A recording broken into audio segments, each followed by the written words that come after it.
Window షాపింగే అనుకోండి, కొనాలని ఏమీ లేదు. కాకపోతే స్ట్రీట్స్ ఎక్స్‌ప్లోర్ చేస్తే బావుంటుంది గదా! తిరుగుదాం అని చెప్పేసి మా చిన్నోడిని ఇలా క్యారియర్‌లో ఎత్తుకున్నాననమాట. ఇక్కడ బైక్స్ తీసుకున్నాము. పర్ డే రెంట్ ఉంటుంది.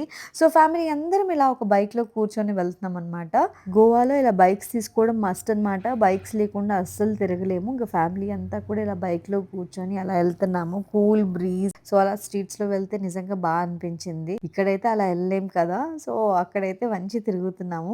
మా హోటల్ నుంచి బయటికి రాగానే ఫుల్ షాపింగ్, అక్కడంతా షాపింగ్ ఉంది. స్ట్రీట్ అంతా కూడా. అండ్ వ్యూ కూడా చాలా బాగుంది. చాలా హోటల్స్ ఉన్నాయి. తినడానికి చాలా ప్లేస్‌లు ఉన్నాయి. మేము హోటల్‌లో తక్కువ, అంటే హోటల్‌లో కాంప్లిమెంటరీ బ్రేక్‌ఫాస్ట్ కాబట్టి అదొక్కటే తినేవాళ్ళము. ఇక లంచ్, డిన్నర్ బయటే ప్లాన్ చేసుకున్నామనమాట. మా చిన్నోడికి కొంచెం స్లీపీగా ఉన్నాడు. అలా ఒక 1 అవర్ తిరిగేసి రూమ్‌కొచ్చి రెస్ట్ తీసుకున్న తర్వాత స్విమ్మింగ్‌కెళ్తున్నాము. చలో.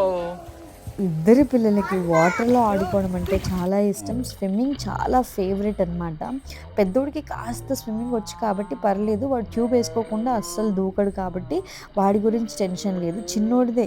సో, వాళ్ళ పప్పాతో మంచిగా ఆడుకుంటున్నాడు. వాడు ఎక్కడ వాటర్ మింగేస్తాడేమో అని టెన్షన్.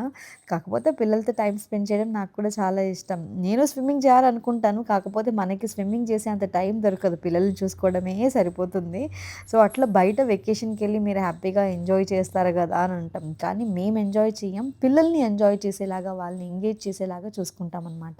ఇంకా చాలా టైర్డ్ అయిపోయాం. రూమ్‌కొచ్చి ఫ్రెష్ అప్ అయిపోయి ఇంకా ఆకలేస్తూ ఉంటే తెలంగాణ రుచులకు వెళ్ళామన్నమాట. Chicken thali, chicken biryani 2 order చేసాం. నాకైతే చికెన్ థాలీ చాలా నచ్చింది. ఇంకా ఆకలితో ఉన్నాం కాబట్టి ఫుల్‌గా కుమ్మేసాము. మా పెద్దోడికేమో మా ఆయన తినిపించేస్తున్నాడు. ఇంకా మా చిన్నోడేమో ఆల్రెడీ తినిపించే తీసుకొచ్చాం కాబట్టి వాడు కొంచెం స్నాక్స్ లాగా ఇవి పకోడా ఇవన్నీ ఉంటాయి కదా! అవి వాడే తింటున్నాడు.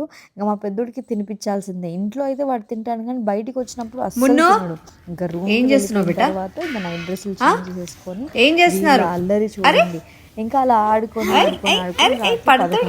నిద్రపోయారు వీళ్ళిద్దరు.